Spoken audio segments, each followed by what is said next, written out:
फिर सूर्य को अर्घ्य क्यों देते हैं? सूर्य को अर्घ क्यों देते हैं, है ना। तो इसमें बहुत सारी बातें हैं। कुछ लोग तो कहते हैं कि जब सूर्य निकल रहा होता है तो आप जब अर्घ्य देते हैं तो सूर्य की जो लाइट है वो पानी के पीछे से जब आती है तो आपकी आंखों पर पड़ती है, और सूर्य आपकी आंखों में तेज भरता है, आप में तेज भरता है, उससे आपको स्ट्रेंथ मिलती है। लेकिन यहाँ एक बात ये उठती है, ठीक है तो ये तो बात है चलिए, लेकिन कोई आदमी अगर आंखों के ऊपर से अर्घ्य नहीं दे रहा है और वो नीचे झुककर अर्घ्य दे रहा है, हालांकि नियम यही है कि सूर्य को जब भी अर्घ्य देते हैं आप तो सर झुका लीजिए, है ना। आप सूर्य को देखिए मत, सर झुका लीजिए और उसके बाद आप अर्घ्य दीजिए। तो जब सर झुका लेंगे तो आप देखेंगे कैसे। दूसरी बात ये कि आप जब अर्घ्य देते हैं तो आप चेक कीजिएगा कि कितने लोग हैं जो चंद्रमा इसको सूर्य को देखते हैं अर्घ्य देते समय। देखते नहीं है, उनकी नजर पानी पे होती है, और वो यही कहा जाता है कि आप पानी से जो वो रे आएगी वो आंखों पर पड़ेगी। लेकिन रे तो और भी आ रही है ना, अगल बगल से भी आ रही है। तो वैसी स्थिति में क्या।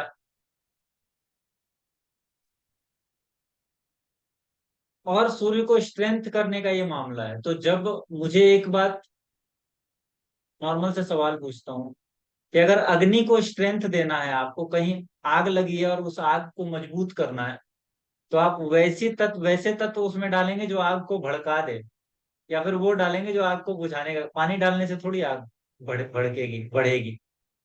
अग्नि तत्व है ना सूर्य तो।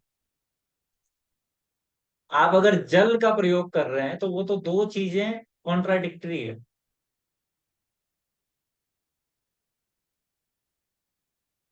और सूर्य को इस बात से कोई फर्क नहीं पड़ता कि आप उसको अर्घ दे रहे हैं कि नहीं दे रहे हैं। सूर्य अपने स्ट्रेंथ में है। आप अगर अर्घ दे रहे हैं तो अपने लिए दे रहे हैं। और दूसरी बात यह कि सूर्य जब उदय हो रहा है तभी क्यों देना है, बिल्कुल उदित होते वक्त पे। क्या कारण है। कारण ये बताया जाता है कि उस समय में सूर्य की जो रे है उसमें बहुत हार्सनेस नहीं होती है, धीमापन होता है ना, वो आपके लिए सॉफ्ट होती है। लेकिन अगर आप देखें तो पूरे भारत देश में एक स्थान ऐसा है, बिहार, जो उगते हुए ही नहीं डूबते हुए सूर्य को भी अर्घ देता है। अभी छठ आने वाली है ना, दिवाली के बाद छठ आती है। वो स्थान ऐसा है जहां पर डूबते सूर्य को भी अर्घ दिया जाता है। और हमने क्या सुना है, हमने क्या पढ़ा है कि डूबते सूर्य को तो आप देखिए भी मत, आंखें खराब होती है, उम्र घटती है। लेकिन अनुभव ये कहता है कि आप उगते सूर्य को देखिए या आप डूबते सूर्य को देखिए, दोनों ही आपके भीतर एक भीतरी परिवर्तन करते हैं, और वो भीतरी परिवर्तन बहुत बहुत मेजर परिवर्तन होता है। आप अगर आप सिर्फ 10 मिनट उगते सूर्य को देखें और रात शाम को डूबते सूर्य को देखें तो आप अपनी चेतना में बहुत बारीक परिवर्तन फील करने लगेंगे धीरे धीरे, जो आपके पूरे अस्तित्व को बदलने लगेगा।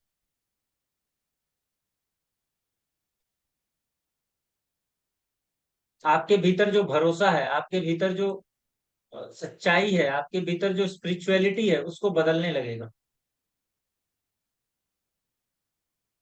लेकिन मैं बिहार में आपको फिर से लेकर जाता हूँ। अगर समझना है कि सूर्य को क्यों अर्घ देते हैं और डूबते सूर्य को भी अगर दिया जा रहा है, तो कोई ऐसा रहस्य होगा जो हमसे छूटा रह गया है।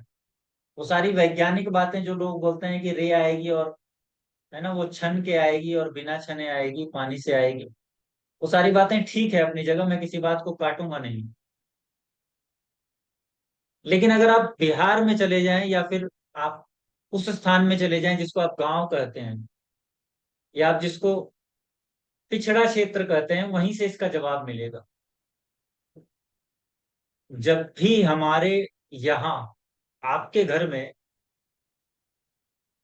कोई राजा प्रवेश करे, कोई पंडित प्रवेश करे, है ना, कोई ऊंचे ओहदे का व्यक्ति प्रवेश करे तो आप क्या करते हैं? सबसे पहले उसके पैर धोते हैं, पांव पखार। और नियम तो यही कहता है कि जब वो भोजन वगैरह करके आपके यहाँ से विदा लेने लगे तो फिर उसके पांव पखारिए, फिर उसको वापस भेजते समय। और असली बात, असली कारण जो है ना सूर्य को अर्घ देने का, वो यही है कि जब सूर्य देव, ग्रहों का राजा, जो जीवन प्रदान कर रहा है पूरी पृथ्वी पर, वो जब उदित हो रहा है, वो जब आ रहा है आपके सामने, तो आप उसके पांव पखार रहे हैं, उसी को आप कहते हैं सूर्य को अर्घ देना। इसीलिए कहते हैं झुककर अर्घ दो। वो जो पानी गिर रहा है ना, वो आपके पैर पर ना पड़े।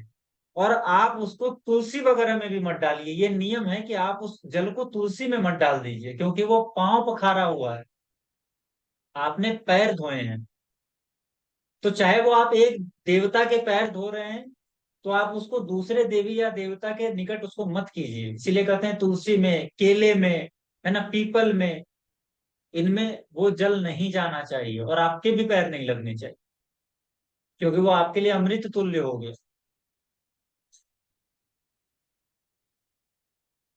और एकमात्र यही कारण है, जब मैंने इस पर बहुत सोचा ना, तब मुझे ये कारण मिला कि असली बात ये है कि ये कहा जा रहा है जब प्रकृति का राजा तुम्हारे सामने आए तो उसका, उसके पांव पखारो। इसीलिए नियम ये है कि जिस समय उदय हो रहा है ना, उसी समय सूर्य को अर्घ दीजिए। आप 10 बजे देते हैं, कोई फर्क नहीं है। तब तक तो वो राजा आकर अपने सिंहासन पे बैठ चुका, बिल्कुल जब आने वाला। और जो छठ की मैं बात करता था बिहार में, वहां देखिए जब अर्घ स्टार्ट होता है ना, सुबह के टाइम में जो सुबह का अर्घ होता है, अंधकार के समय से सारी तैयारियां करके, सारी पूजा पाठ की व्यवस्था करके खड़े रहते हैं लोग, कि अब सूर्य की लालिमा दिखाई देगी और अर्घ देना स्टार्ट करेंगे। बस वो जैसे ही सूर्य की लालिमा आती है और सूर्य जरा से ऊपर आते हैं, वो जो डिस्क है वो जरा सी ऊपर आती है और सूर्य को अर्घ देना स्टार्ट करते हैं। वहां ऐसे नहीं होता कि सूर्य आ जाएंगे उसके बाद अर्घ देंगे, बस आ ही रहे हैं और शुरू करो पखारना पैर को। वो नियम है।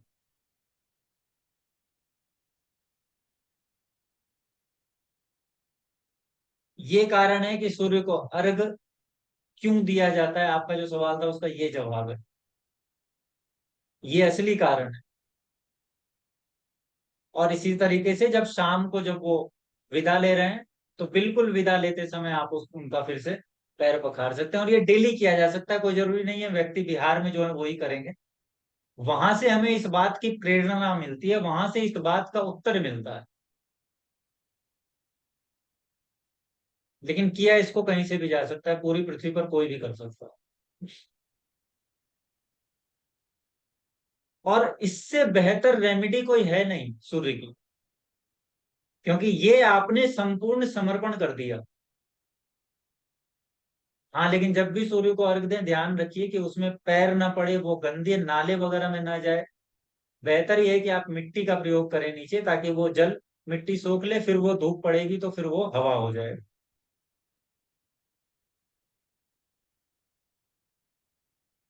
ठीक है, आंसर मिला प्रियंका मैम। यस अब सर, जब भी, मतलब जब, डेली कर सकते हैं शाम को भी जो अर्घ देना है।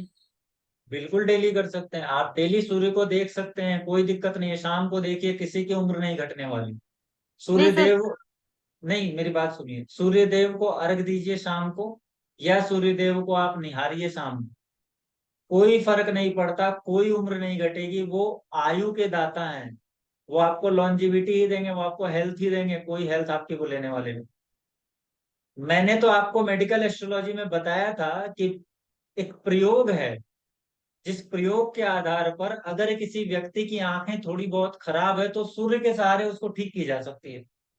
हम ठीक कर सकते हैं उसका पूरा प्रयोग है। और ये कोई मैं किताबी बात नहीं बोल रहा हूँ, अनुभव की बात बोल रहा हूँ। आपको वो बोल रहा हूँ जो देखा, जाना और समझा है।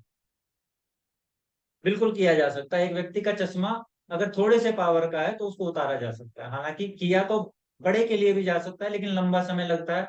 उतना है नहीं व्यक्ति के पास, न तो समय है, न इंतजार है, बहुत कुछ नहीं है। तो सूर्य आपको देंगे, लेंगे कुछ नहीं आपसे। ठीक है, तो अब जब आप अर्घ देंगे तो संपूर्ण भावना के साथ ये मत सोचिएगा, जब भी आप अर्घ दे रहे हैं ना, तो ये अपनी इमेजिनेशन में मत लाइए कि सामने सूर्य है। इमेजिनेशन में ये लाइए कि सूर्यदेव के पांव है। और जब आप ये इमेजिनेशन लाकर आंख बंद करके अर्घ देंगे ना, तो आंखें भी स्वस्थ रहेगी, आपका हृदय भी स्वस्थ रहेगा, आप भी स्वस्थ रहेंगे, और आपके जीवन से जुड़ा हर व्यक्ति स्वस्थ रहेगा। आपका नाम, आपका काम, सब कुछ स्वस्थ हो जाएगा। और देने का समय क्या है? बिल्कुल वो समय जिस समय सूर्य आ ही रहे हैं। ठीक है, अगर वो आकर सिंहासन पे बैठ गए, तब तो फिर आपके किए का कोई फर्क नहीं है। लेकिन फिर भी इतना तो पक्का है ना कि अगर किसी भी समय जाकर कोई व्यक्ति राजा के पांव धो ले, तो वो ठीक है, झोली भर के असरफियां नहीं दे रहा है तो एक दो असरफियां तो दे ही दे। लेकिन झोली भर के असरफियां चाहिए तो बिल्कुल उस समय दीजिए जिस समय में वो बिल्कुल ही आ रहे हैं सिंहासन पे बैठे। ठीक है, चलिए, ये आपका उत्तर हो गया। अब हम आज की क्लास को वाइंड अप करेंगे। सर कहा जाता है he is the only living God, I mean visible God. इसकी वजह से विजिबल गॉड, भी मतलब विजिबल गॉड का मतलब वो जिसको आप फिजिकली देख सकते हैं, देख सकते है ना। चंद्रमा भी है, चंद्रमा भी है, लेकिन सूर्य और चंद्रमा चूंकि राजा और रानी है, स्त्रियों के लिए बहुत फायदेमंद है अगर वो पूर्णिमा के चंद्रमा को अर्घ दे दूध से। वो सूर्य को नहीं भी देती है ना, आजकल स्त्रियां सूर्य को अर्घ देती हैं, वो अलग मैटर है। देती हैं, देना भी चाहिए, कोई उसमें प्रॉब्लम नहीं है, लेकिन अगर चंद्रमा को देती है ना, तो